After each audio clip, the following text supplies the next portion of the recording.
I've known about you. I think we basically moved to New York at the same time, within a month or so of each other. And I knew you in the context of graphic design, and and always thought of you as sort of more hand done work and sort of embracing the analog side of things. I think my friend 𝐄𝐩𝐢𝐬𝐬𝐿 was in your hand job book, for example. Had that always been the case? Like, were you always sort of more on did that emerge, or was that sort of how you always thought of it? You were there at that time and place. The trend was Illustrator. Yeah. I mean, that's right. Illustrator.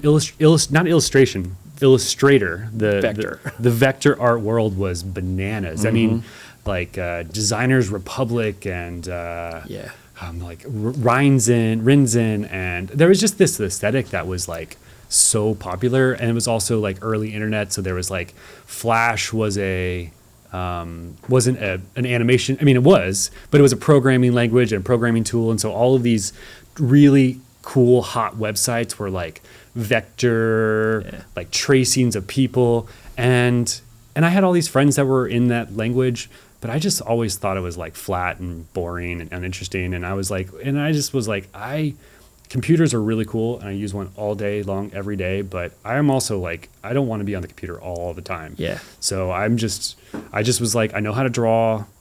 Yeah. I have this design skills, like, let's just jam them together into something that is like perfect. And then out of school, I got hired at Urban Outfitters as like the senior designer for the web division, which was like, at the time, this space that they actually thought was going to make $0. Like, they're like, oh, we just got to do this because everyone else is doing it. This is the thing that we do, what we're supposed to do. So we had this complete hands-off existence that was like no expectations of delivering anything other than just doing the job. Yeah.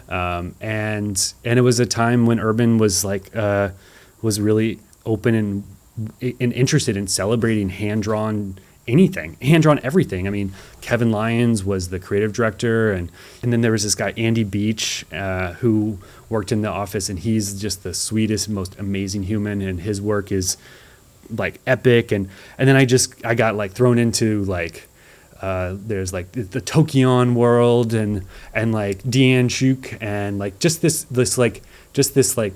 plethora of creatives that were really just making openly and with their hands, and then I fell in there, and I just kind of never stopped and never looked back. So it's so funny you mentioned that era of the Urban Outfitters site. I remember even like of that era going to the site, and it was never about it wasn't even about my stuff. It was like just cool stuff. Yeah. It was like thoughtful, and of course the hand element came through and all that. I remember that like. There was an iteration of the website where I hand wrote every single piece of text. I love that. The most unnecessary bananas thing. And it wasn't like I'm drawing it on a Wacom tablet like I can do now. I was literally like writing it on a piece of paper, scanning it, cleaning it up, it's just like, but it, hallelujah. I don't know. Like, when's the last time you saw an e-com site that you felt anything by other than, to transact? And there's virtues in that too, for sure. Totally. Yeah. It's definitely not a play space. It's a sell space. Yeah, for sure. Yeah.